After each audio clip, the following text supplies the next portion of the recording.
విమోచన దినోత్సవాన్ని అధికారికంగా నిర్వహించాలి. తెలంగాణ ప్రభుత్వానికి గవర్నర్ జిష్ణుదేవ్ వర్మ సూచన.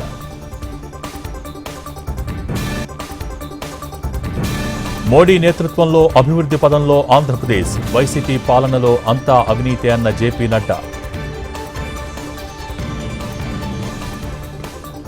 జూబ్లీహిల్స్ ఉప ఎన్నికపై సీఎం రేవంత్ రెడ్డి సమీక్ష. పీసీసీ చీఫ్, ఇన్ఛార్జ్ మంత్రులతో సమావేశం.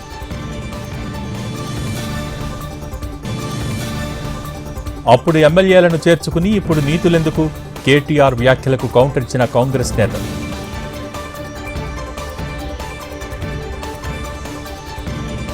నేను శివభక్తుణ్ణి, విషం కూడా తాగుతా.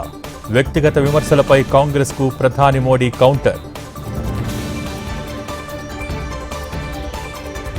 హైదరాబాద్ సహా తెలంగాణలో పలుచోట్ల భారీ వర్షం. గుంటూరు, రాజమండ్రిలో కుంభవృష్టి.